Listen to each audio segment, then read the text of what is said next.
Bom dia, queridos, graça e paz. Nós queremos, nessa manhã, lembrar a você que hoje é uma manhã de ceia, e daqui a pouco você vai cear ao Senhor, né?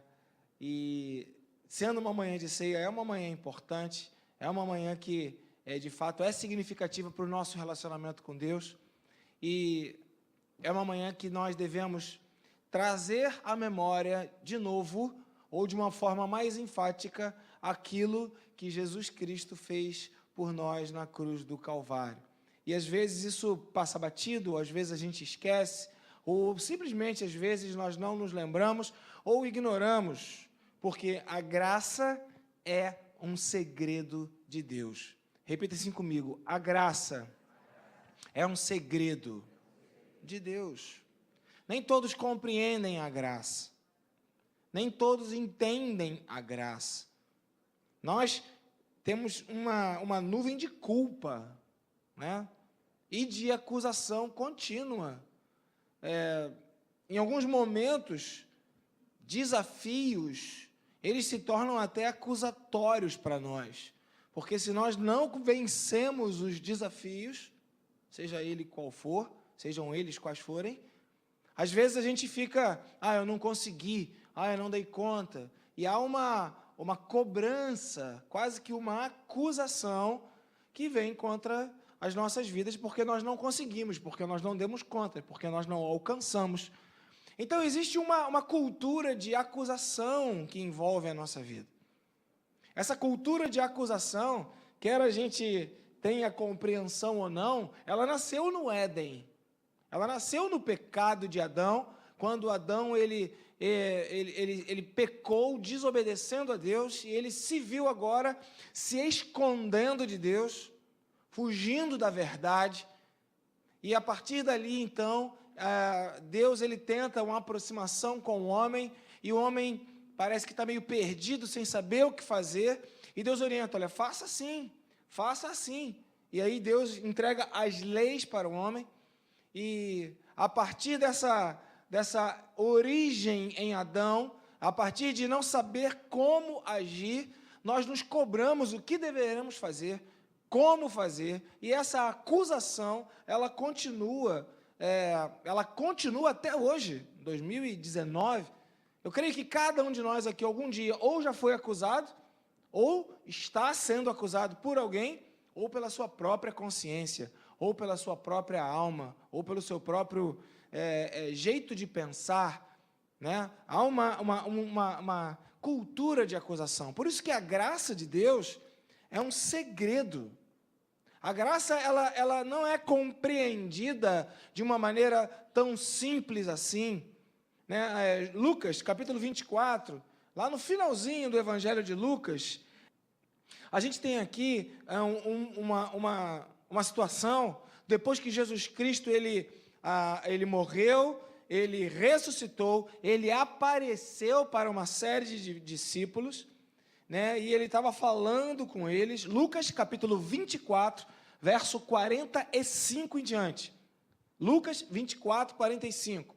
E Lucas, então, que era um camarada criterioso, ele era um cara médico, ele era letrado, ele registrava as coisas, ele deixou esse registro aqui, essa carta para a gente, né, carta para a igreja. Não é uma carta de Paulo, mas é um evangelho que contava aquilo que aconteceu na vida de Jesus. E ele fala que houve um episódio que Jesus apareceu para todo mundo, conversou com todo mundo, falou com todo mundo. A incredulidade das pessoas, dos próprios discípulos, foi levantada, foi trazida à tona. E aí no versículo 45, Jesus então faz algo impressionante, que se Jesus não fizer em nossas vidas hoje, nos dias atuais, nós não seremos pessoas diferenciadas, seremos apenas religiosos. Se não houver um entendimento aberto para podermos compreender as Escrituras, a gente não vai entender nada do que está sendo falado. Então, Lucas ele vem falando de uma situação onde os discípulos estavam com Jesus, andavam com Jesus, viram os milagres de Jesus, acompanharam Jesus durante tanto tempo na caminhada, mas eles ainda não conheciam o que as Escrituras significavam. Isso traz para a gente uma perspectiva diferenciada do que é o nosso relacionamento com Deus. Porque isso, de alguma maneira, me faz abrir a possibilidade, abrir a hipótese de eu estar andando com Jesus e não conhecer o que Jesus está me dizendo, ou não compreender o que Jesus está me dizendo. Os discípulos andavam com Jesus, sim ou não? Os discípulos viram Jesus fazer milagres? Os discípulos, eles tinham relacionamento contínuo com Jesus, mas eles não compreendiam o que Jesus estava querendo lhes falar. Não compreendiam as Escrituras. Não compreendiam as promessas que haviam sido dadas através da lei, através de Moisés, através da Torá, através do Antigo Testamento. Eles não conheciam, não compreendiam, não entenderam ainda que as coisas que estavam escritas estavam acontecendo bem diante dos olhos deles. As coisas de Deus acontecem bem diante dos nossos olhos, acontecem na nossa frente, acontecem o tempo todo, acontecem continuamente, como os discípulos, mas se não houver uma nova dimensão de compreensão, se o próprio Jesus não abrir o nosso entendimento, não vamos entender as Escrituras, não vamos saber o que se passa, não vamos saber como as coisas são. Talvez fique mais fácil para você compreender o que está sendo falado, se você fizer uma referência com a matemática ou com a física, que o professor dá aula, você ouve atentamente. Você até consegue resolver a questão, mas você não compreende como a coisa funciona. Você entende que se você aplicar aquela fórmula, você vai chegar no resultado que o professor quer, mas você não entende o que está acontecendo. Você não consegue abstrair, visualizar de uma maneira abstrata aquilo que está sendo feito no papel. E aí a matemática fica chata, a matemática fica insuportável, a física fica algo difícil, porque você não consegue visualizar, compreender aquilo que está acontecendo. E aí você só repete. Você pega a fórmula, aplica, decora, repete, tira boa nota, passei. E não compreende aquilo que está sendo falado, aquilo que está sendo dito. A matemática talvez seja um dos maiores exemplos para isso, porque quando a gente lê e a gente não compreende, dá uma agonia, dá um sentimento de impotência, de incapacidade. Ou quando a gente pega alguma coisa, lê apenas para resolver, sem saber como a coisa está por trás, o que está acontecendo. Por quê que menos B, mais ou menos? Por quê raiz quadrada? Por quê? Por quê? Por que se eu botar esse vetor? Por quê? Não tenho porquê. Eu vou botar, vou tirar a nota, vou passar e vou ver livre disso. As Escrituras são iguais. Por que dar dízimo? Não sei, está escrito, eu vou pegar, vou dar, se eu não der, pastor não gosta. Se eu não der, vou ficar amaldiçoado, vou perder o meu dinheiro, eu vou ficar mais pobre, então tenho que dar, porque vai abrir as janelas dos céus. Eu vou e dou. Por que eu tenho que ir no culto? Eu vou no culto porque o pastor Lúcio fala que tem que chegar na hora, porque não, eu tenho que ir. E a gente não vai compreendendo as coisas, e vamos repetindo na nossa vida determinadas atitudes, mas sem compreender o que de fato está acontecendo. E foi exatamente isso que os discípulos estavam experimentando quando eles estavam diante de Jesus ressuscitado. Jesus cumpriu a lei, Jesus cumpriu a promessa, Jesus cumpriu as Escrituras, mas não havia compreensão. E então, Jesus lhes abriu o entendimento para que pudessem compreender. Verso 46. E talvez seja essa uma das maiores conclusões que nós precisamos fazer na nossa caminhada com Deus. E Jesus lhes disse, está escrito. Repita comigo, está escrito. Então, talvez uma das maiores descobertas que nós precisamos ter em nossa caminhada com Cristo é que aquilo que nós precisamos compreender está escrito. Está escrito. Portanto, se buscarmos, nós vamos encontrar. Buscar-me-eis e me achareis. Então, se nós buscarmos, nós vamos achar. Por quê? Está escrito. Então, está escrito que o Cristo haveria de sofrer, ressuscitar dos mortos no terceiro dia, verso 47, e que em seu nome seria pregado o arrependimento. Repita comigo, arrependimento. E aqui define o foco da pregação. E aqui define a possibilidade da compreensão da graça. Já que a graça é um segredo de Deus, não há como compreender esse segredo de Deus se não houver uma compreensão da mensagem da pregação do Evangelho, que é a pregação do arrependimento. Seu nome seria pregado o arrependimento. Como é que eu vou entender a graça?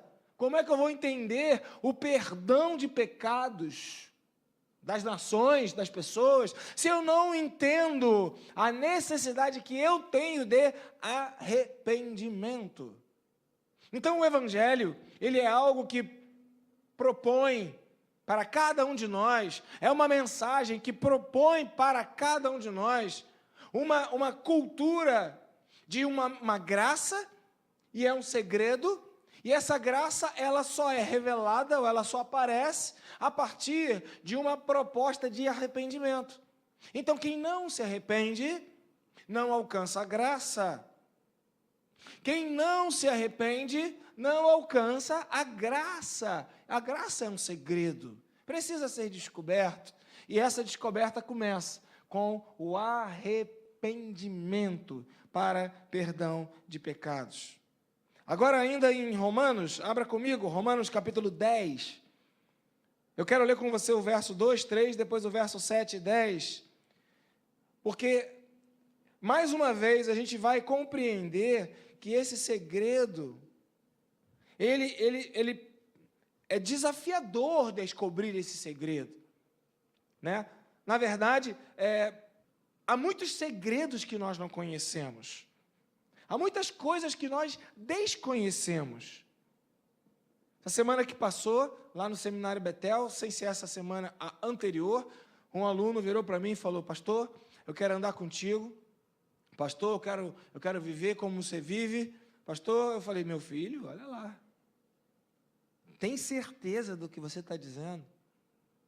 Porque tem muitos segredos que acontecem na vida, tem muitos segredos que acontecem na dinâmica da nossa existência, e que talvez não seja conhecido da maioria. Assim como tem muitos segredos que estão escritos na Bíblia, porque tudo está escrito, e que não é conhecido da maioria. Assim como também tem muitos segredos da igreja que não é conhecido da maioria, que não são conhecidos pela maioria. Segredos de gente que chega cedo, segredo de gente que vem lavar banheiro no sábado, segredo de gente que desentope esgoto para poder parar de vazar água, segredo de gente que corre atrás de animais peçonhentos para poder fazer a igreja ficar limpa, segredo de gente que está o tempo todo orando, jejuando, clamando pela misericórdia, segredo de gente que faz comida o tempo todo e quase não assiste culto porque fica na cozinha, segredo de gente que liga, contrata, organiza, segredo de gente que faz conta, segredo de gente que sofre, segredos que tornam a igreja possível e que talvez você não imagine, e por isso não há uma compreensão da graça, porque a graça é um segredo, e a graça, ela é interessante, daqui a pouco, mais para o final, a gente pode até falar sobre isso, que a graça, ela vem do latim gratio, e ele acaba sendo uma origem da mesma palavra, gratidão, e por vezes nós não somos agradecidos, ou não temos gratidão, porque não conhecemos o segredo da graça. Porque não conhecemos o preço que foi pago para que aquilo fosse do jeito que é. Então, a graça é um segredo de Deus que só vai ser revelado a partir da compreensão das Escrituras e a partir da compreensão daquilo que Jesus vai fazer por nós, que é abrir o nosso entendimento. Amém? Então, diga assim: Senhor, abre o meu entendimento para que eu possa ver, para que eu possa crer. Você quer fazer essa oração? Então, diga isso: Senhor, abre o meu entendimento. Porque se você não tiver os olhos do seu coração, de alguma maneira, com a revelação do Senhor, revelados os segredos de Deus, ou revelados os segredos da graça, a igreja será um local insuportável. A igreja será um local difícil de vir, não vai valer a pena. Tem culto de noite, tem culto domingo que vem, tem culto no outro domingo, tem culto o tempo todo. Eu posso ir no outro culto, eu sou ocupado, eu trabalho, eu estou cansado, né? Eu joguei futebol quarta-feira, eu estou sentindo dor nas costas, eu estou sem dinheiro, eu estou... Se não há uma compreensão do segredo, do que está por trás, não há gratidão, não há agradecimento, não há, de fato algum... A revelação de Deus, ela não vai ser liberada e você não vai entender o que está por trás e não vai valorizar. E porque não valoriza, não é agradecido. Portanto, da mesma maneira que os discípulos precisaram de que a revelação de Jesus viesse, para que eles tivessem o conhecimento das Escrituras ampliado, para que eles pudessem ser lembrados que estava escrito que Jesus Cristo haveria de vir, haveria de morrer, haveria de ressuscitar, para a pregação do arrependimento. E aí os discípulos ouviram aquilo, começando em Jerusalém, foi o que lemos ali em Lucas 24, 45 a 47, essa revelação é necessária, porque se não houver essa revelação, não haverá a gratidão. E esse segredo, ele é um segredo que não é para todos. Olha aqui, ó, Romanos, capítulo 10, verso 2 e 3, depois Romanos 10, 7 e 10. Diz assim: pois posso testemunhar que eles, está falando aqui do povo de Israel, o povo da antiga aliança, o povo antes de Cristo, o povo que não havia ainda tido a revelação ou o conhecimento de que Jesus Cristo era o Messias que haveria de vir e veio, e que haveria de morrer e morreu, que haveria de ressuscitar e ressuscitou. O povo, então, são eles, o povo de Israel. Pois posso testemunhar, Paulo está dizendo, que eles têm zelo por Deus. Mas o zelo que tem não se baseia no conhecimento. Verso 3. Porquanto, ignorando o jeito de Deus, ou a justiça que vem de Deus, e procurando estabelecer a sua própria, não se submeteram à justiça de Deus. Eu comecei a palavra dizendo que nós somos culturalmente motivados à culpa, motivados a uma cobrança. Isso nasceu em Adão, quando ele fez o que não deveria, e ele se sentiu culpado, e essa culpa e essa vergonha levou ele a se esconder, a se cobrar, a não dar ouvidos à voz de Deus que o chamava. E então, desde lá, desde Adão, nós tendemos a nos culpar, a nos cobrar, a nos esconder, a fugir de Deus.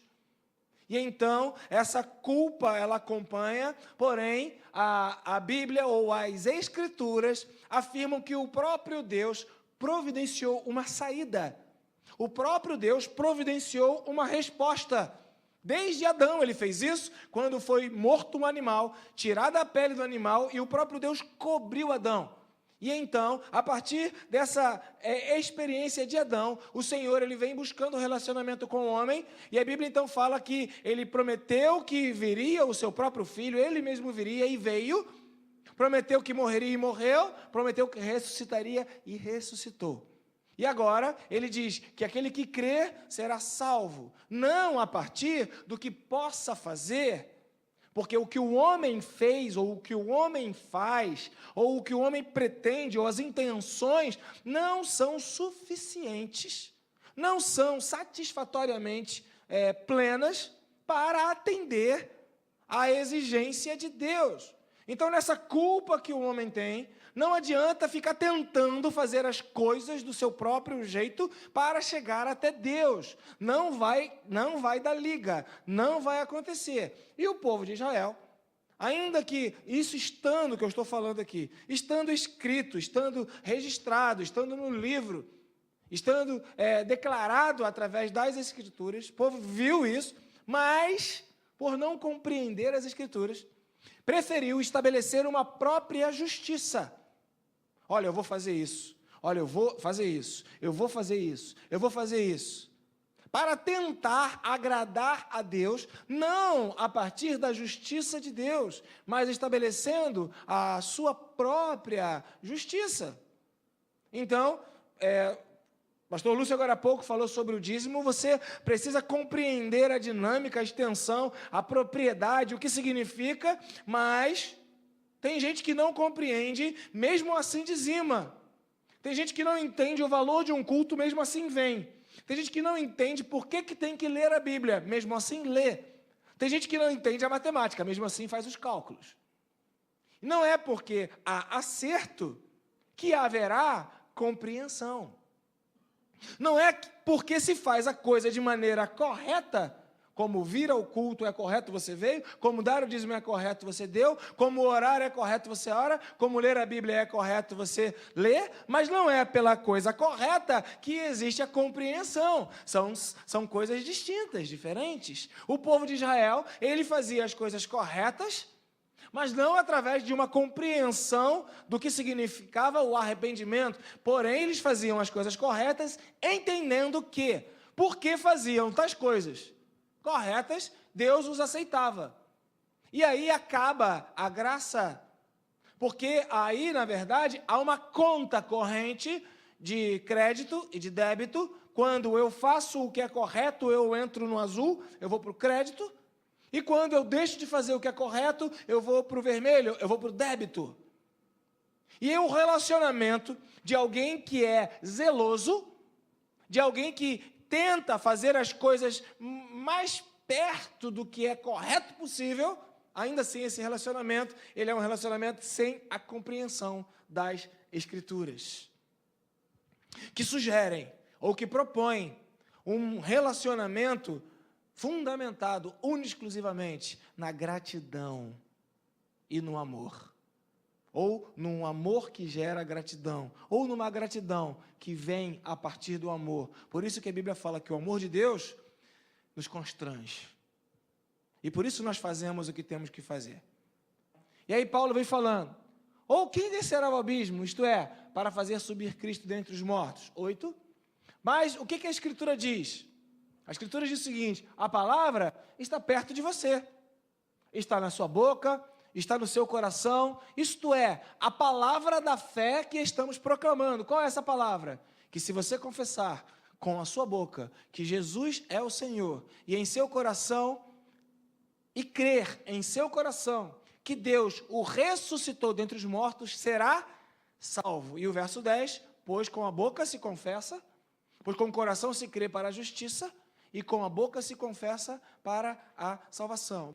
Então veja que há um segredo, há um mistério daquilo que, de alguma maneira, deixo sair de mim como resultado de uma compreensão das Escrituras. Eu vou confessar com a boca que Jesus Cristo é o Senhor, e vou confessar com a boca, porque eu creio dentro do coração.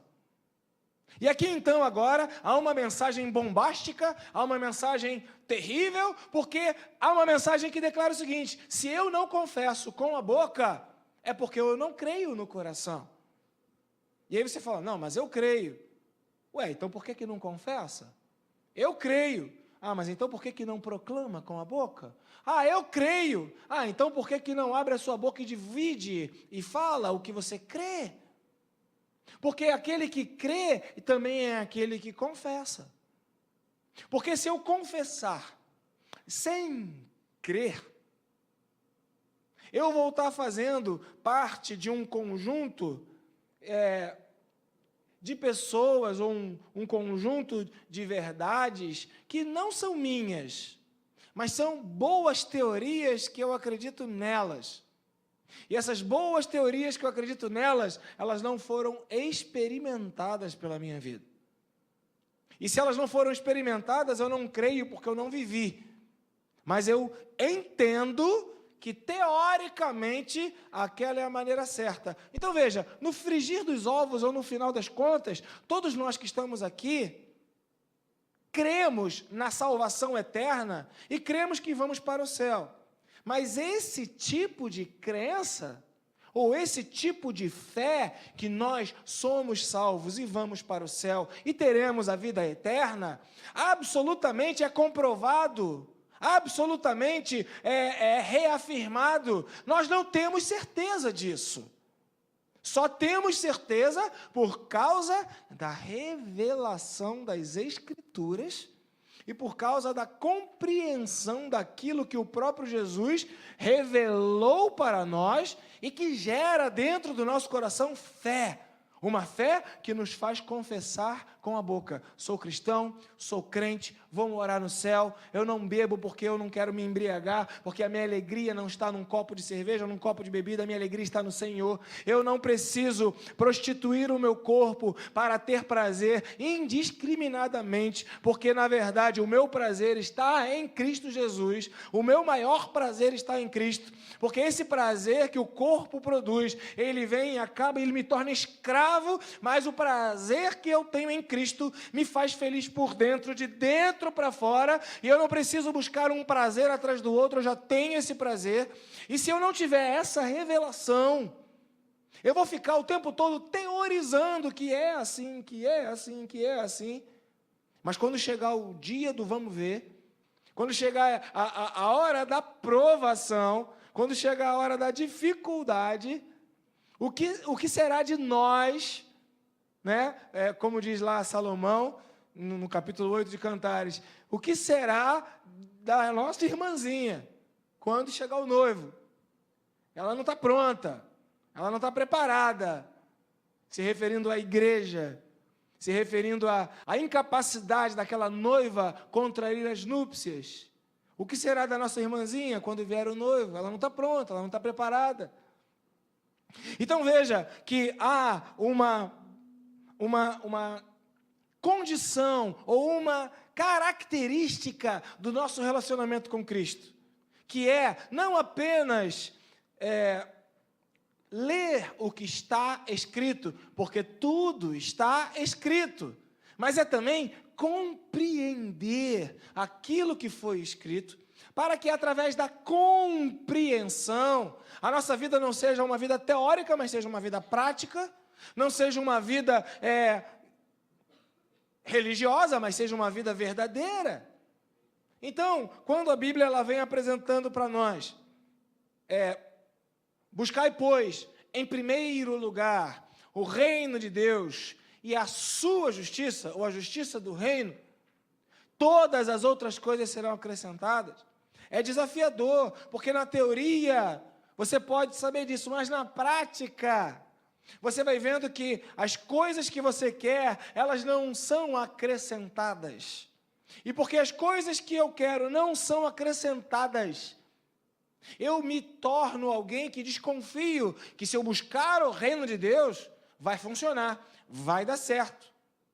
E eu fico pensando, poxa, todas as coisas serão acrescentadas, mas eu tenho falta disso, eu tenho falta daquilo, eu tenho falta disso, eu tenho falta daquilo, e aí isso gera uma falta de perspectiva do arrependimento. Pelo contrário, gera uma perspectiva da revolta, da desconfiança, da incredulidade ou da incompreensão de que Deus foi quem nos formou, de que Deus foi quem nos criou, de que nós somos uma obra criada, feita exclusivamente com um único propósito, que é glorificar a Deus. E aí nós nos esquecemos que há uma batalha ou uma guerra espiritual, onde o mundo, 24 horas por dia, 7 dias por semana, 366, porque inclui o ano bissexto, ele diz para você, você precisa disso, você precisa de carro, você precisa disso, você precisa disso, você precisa disso, você precisa disso, você precisa disso, e você se torna alguém que precisa. E quando a própria sociedade estabelece que para ser feliz, 2 pontos, você precisa de... E você fala, mas precisa, e eu não tenho, mas se eu buscar o reino de Deus, as coisas não estão sendo acrescentadas. E aí a gente então se perde nesse emaranhado de confusão do que é uma vida com Deus. E a única solução é quando você tem a revelação das Escrituras. Aí, meus amados, eu peço perdão a vocês, porque eu não tenho o poder para te revelar a Escritura. Eu não tenho o poder para te revelar. Eu posso pregar a Escritura. Eu posso dizer o que ela diz. Eu posso repetir o que ela fala. Eu posso motivar para você ler, para você buscar a compreensão. Eu posso apresentar numa perspectiva diferente. Eu posso te mostrar através de uma experiência como as coisas são, como funcionam, mas a revelação das Escrituras é um segredo. E como todo segredo, ele não é proclamado aos gritos. O segredo vem num sussurro. O segredo vem numa voz suave. E essa voz suave, somente o Espírito Santo de Deus que tem. Somente o Espírito Santo de Deus é que vai falar para você. Somente o Espírito Santo de Deus. Então, eu quero pedir perdão em nome do Ministério Palavra da Verdade. Pedir perdão enquanto pastor. Pedir perdão em nome do pastor Lúcio, de todos os pastores e em nome de todas as igrejas, porque aqueles que vêm à igreja querendo ouvir a voz, sussurro do Espírito de Deus, vão ficar frustrados e decepcionados, porque essa voz, ela não sai da boca do homem, ela só vem da boca do Senhor, e ela é um segredo de Deus para a sua vida, que será revelada ou não, que será revelada ou não, porque o segredo do Senhor, a intimidade do Senhor, não é para todo tipo de gente. É para um grupo específico de pessoas. E aí, talvez você fique frustrado. Eu fui na igreja, ouvi a palavra, mas a palavra não sei, né? Mas é bom quando a gente ouve um pregador que tem uma palavra. Sabe, meus amados, mas o segredo de Deus não vem através da palavra do pastor Ângelo, nem de um outro pastor. Vem através da boca do Espírito Santo de Deus. 2 Timóteo, capítulo 1, verso 9, ainda falando sobre esse segredo de Deus, que é a graça de Deus. 2 Timóteo 1, 9, já está ali na tela. Diz assim, que nos salvou e nos chamou com uma santa vocação, não em virtude do que a gente faz, ou não em virtude das nossas obras, mas por causa da sua própria determinação e graça. Graça. Essa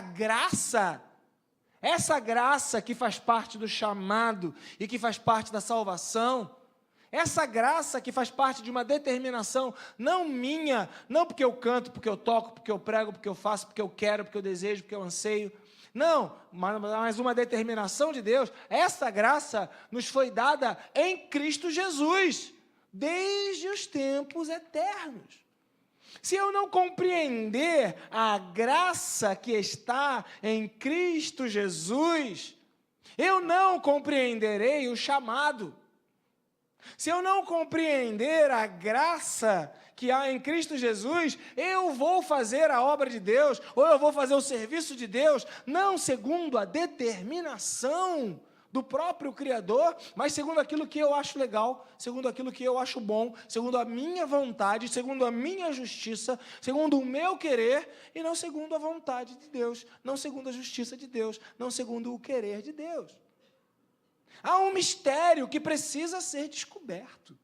Há um segredo que você precisa buscar conhecer.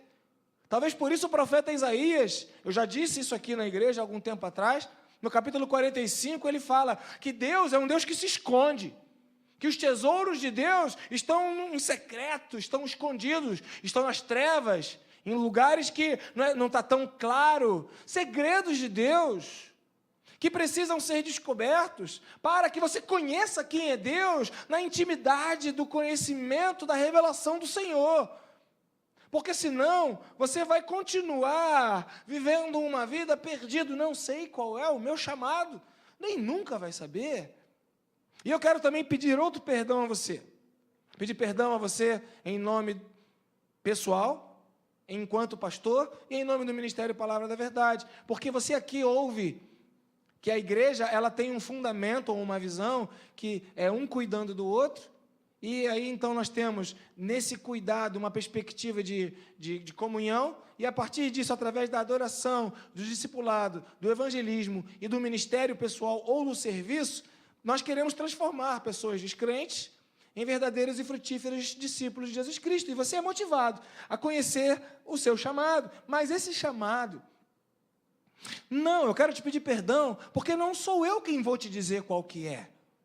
Não é a igreja que vai apontar para você qual é o seu chamado. Não é uma organização eclesiástica, seja ela qual for, que vai apontar para você o que você tem que fazer. Por isso a Bíblia fala, procure com zelo os melhores dons. Dentro da perspectiva que o dom foi me dado para que eu sirva. O dom não foi me dado para que eu tenha e me vanglorie, mas eu vou procurar com zelo aquilo que Deus vai me municiar, aquilo que Deus vai me, de alguma forma, empoderar para que eu possa fazer o que o próprio Deus quer que eu faça. Então eu vou procurar os dons pelo zelo ou com a atenção de fazer aquilo que Deus quer que eu faça. Porque se Deus quer que eu pregue, eu vou então pedir a Deus que Deus me dê o dom de discernimento, me dê o dom de sabedoria, me dê o dom da palavra. Mas se Deus quer que eu seja alguém que contribua, e eu vou procurar o dom da palavra, eu estou procurando de forma equivocada os dons do Senhor. Embora haja zelo, mas não há uma justiça, porque eu estou procurando segundo a minha própria justiça, e não segundo a justiça de Deus. Eu quero fazer do meu jeito, e não fazer do jeito de Deus. Então, se não houver a revelação da graça de Deus nas Escrituras, para o conhecimento do segredo de Deus, essa graça que nos foi dada em Cristo Jesus, se ela não te for revelada, você não vai compreender o Evangelho, que é fundamentado no arrependimento. Você não vai compreender o relacionamento com Deus de um chamado para produzir, para servir, que é fruto da graça de Deus sobre a sua vida. E aí o Evangelho, ele começa a ficar meio insosso. Sabe, comida sem graça? Queridos, quando eu fiz lá a cirurgia do transplante, eu me lembro que lá no Hospital Geral de Bom Sucesso, eu fiquei lá 8 dias. E foram dias difíceis, porque a comida que me serviam era abóbora. Eu gosto de abóbora, mas agora, depois de alguns anos que eu voltei a comer abóbora, porque durante 8 dias eu tinha para comer abóbora com alho. Quando eu abria aquela quentinha e vi o cheiro do alho com a abóbora, meu amado irmão, minha amada irmã, me dava uma repulsa. Por quê? Porque tudo tem um começo, né? A primeira vez que levaram aquela abóbora cheirosa, com aquele alho, eu falei, uau, que coisa boa. Eu peguei e coloquei na boca. E quando veio aquele sabor, irmão, pensa num gosto de nada. Não dá para explicar um gosto de nada. Como é que algo que você bota na boca tem um gosto de nada? Mas pensa nisso, um nada traduzido por aquilo, sem sal, sem tempero, sem nada. O nada é uma coisa horrorosa, né? Ninguém gosta de nada. E aquele nada me fez não querer comer de jeito nenhum aquela abóbora. O Evangelho vai se tornando como essa abóbora do hospital. Vai ficando insosso, vai se tornando algo repulsivo, vai se tornando algo que é indigesto, algo que é insuportável. Quem não tem a revelação do Evangelho não suporta a igreja. Tem gente que trabalha contigo, tem gente que joga futebol contigo, tem gente que come contigo no dia a dia, tem gente que é da sua família e que odeia a igreja, detesta o Evangelho, não suporta as coisas que você vem aqui na igreja para receber. Por quê? Porque não teve a revelação da graça do Evangelho que está em Cristo Jesus. Não sabe. A Bíblia, ela então propõe para nós um desafio. Prega aquilo que você já sabe. Divide com outros aquilo que você já sabe. Fala com outros aquilo que você já sabe. Mas aí você fala e nada acontece. Aí você prega e a pessoa não se converte. Com o passar do tempo você desanima. Como um pastor que durante anos prega a mesma coisa e as ovelhas ouvem e não põem em prática. Aí desanima? Não. Porque quando você, pela graça revelada que está em Cristo Jesus, sabe qual é o seu papel nessa vida, sabe o que representa a graça do Senhor Jesus na sua vida, você não tem o direito, ou você não se vê no direito de ser silenciado por aqueles que não acreditam, porque você aprende que quem convence do pecado, da justiça e do juízo não é você, mas é o Espírito Santo de Deus, é o único que convence, é o único que revela o segredo de Deus. E o Espírito Santo revela o segredo de Deus para quem Ele quer. Você se acha um queridinho de Deus? Você se acha uma queridinha de Deus? Você se acha uma pessoa especial para Deus? É para esse tipo de gente que Deus vai revelar os segredos dele. Que Deus vai contar as coisas que estão dentro do seu coração. Lá no passado, quando haveria uma destruição de Sodoma e Gomorra, Deus falou, não tem como ocultar isso do meu amigo. Eu não vou deixar meu amigo sem saber o que vai acontecer. Eu tenho que contar para ele o que eu vou fazer. Eu tenho que contar para Abraão o que vai acontecer. Quando nós nos tornamos amigos de Deus, quando nós nos tornamos queridinhos do papai, quando nós nos tornamos alguém que é querido, desejado, em quem Deus tem prazer, nós teremos a revelação do segredo de Deus para as nossas vidas. E aí vamos compreender o que é a graça. E olha que isso é louco, porque como alguém, entendeu? É um ciclo, é algo que é um círculo, né? Eu não vou dizer círculo vicioso, a não ser que fosse um círculo vicioso do bem. Porque eu conheço a Deus e o amo e o sirvo, e porque eu sirvo e o conheço, eu amo. Onde começa isso? Começa na revelação do Evangelho da graça que está em Cristo Jesus. E se o Evangelho não for revelado, haverá uma repulsa, porque o Evangelho será insosso.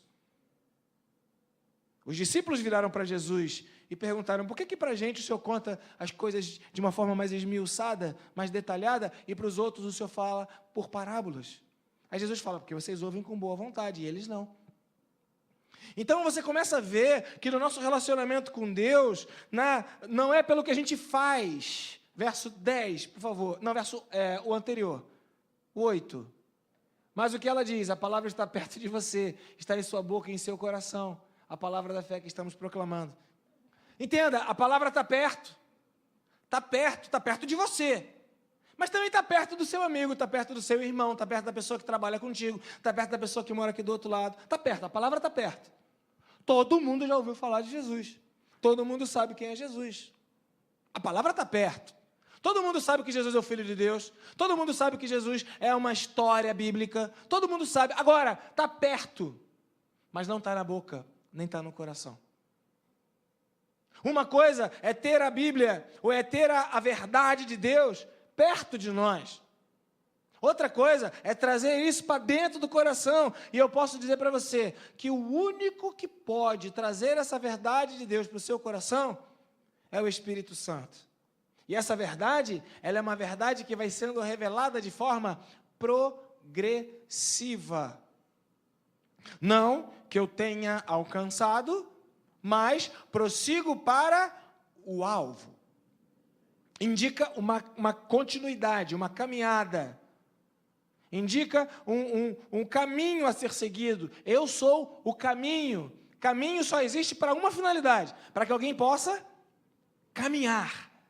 Então veja, Paulo diz, hoje eu já fui menino, agora eu sou homem, hoje eu conheço em parte, mas eu estou caminhando para conhecer o todo, o pleno, como eu sou conhecido. Então a revelação, ela é progressiva. E o grande desafio que você tem na sua vida é não se satisfazer com a revelação que Deus já deu para você. Não ficar parado com aquilo que você já tem. Não ficar satisfeito com o maná que serve para um dia. Não parar aqui, hoje, no agora, mas ir além. Porque muita gente tive uma experiência, levantei a mão, vim à frente, aceitei Jesus, senti, pronto, é o suficiente. Fui em missões, fiquei não sei quantos dias na África, fiquei não sei quantos dias em campos, fiquei não sei quantos dias... Não é o suficiente. Fiz uma música, fiz uma melodia, criei uma progressão para o culto de quarta-feira, né, Gabriel? Mas não é o suficiente. Não pare onde você chegou, porque da onde Deus te deu, tem muito mais ainda para te dar. Há muito mais segredos de Deus. Não pare onde você já chegou. Não pare aonde você já está. Não se satisfaça com aquilo que você já tem da parte de Deus. Porque uma sensação, ela não pode ser a plena suficiência daquilo tudo que Deus tem para você. Uma experiência não é tudo que Deus tem para você. Um movimento que você já viveu não é tudo que Deus tem para você. Não pare. Não se satisfaça com aquilo que a sua alma diz que já está bom. Sabe, queridos, é um dos textos que eu mais me apego na Bíblia é quando Jesus, ele faz aquela revelação da sua glória, e aí Pedro vira e fala, bom esse lugar, eu quero ficar aqui, eu não quero mais sair daqui. E Jesus falou, meu filho, não é nada disso, isso é só um relance, é só um pedaço, tem muito mais coisa, vamos descer daqui. No Monte da Transfiguração, quando Pedro quer parar ali, e Jesus fala, não, calma, tem muito mais, tem muito mais, tem muito mais. Há, porém, muitas outras coisas que Cristo fez, que Cristo falou, que não há livros suficientes para que elas sejam escritas, porque estas coisas, elas serão experimentadas por você, o Santo de Deus, o Filho de Deus, o Filho que Deus escolheu para experimentar do poder da graça. Não se satisfaça com pouco. Não venha para o culto só por vir. Não dirija um louvor, não toque no louvor só por tocar. Cada melodia, cada nota, cada corda vocal, cada dia que você vem no culto, cada texto que você lê, existe um segredo de Deus. Existe uma coisa escondida que se eu não descobrir, eu perco. Se eu não achar, ela se vai, ela se perde, ela se escoa, e eu vou achar que é daquele mesmo jeito. Isso aqui basta, isso aqui funciona, isso aqui está bom. Meus amados irmãos, talvez a gente precise aprender muito com os programas de culinária, que a pessoa pega a mesma carne que você tem na sua casa e tira sabores que você nunca imaginou que poderia tirar. Pega o mesmo frango que a gente compra, e compra muito frango, né? Porque é mais barato. E faz receitas que a gente fala, uau, que receita linda, com frango. O que eu quero dizer para você é que o simples, que você acha que é simples, nas mãos de Deus, se torna algo profundo, algo inesquecível, algo poderoso, algo que mente nenhuma viu, ouvido nenhum jamais ouviu, e que jamais penetrou no coração do homem.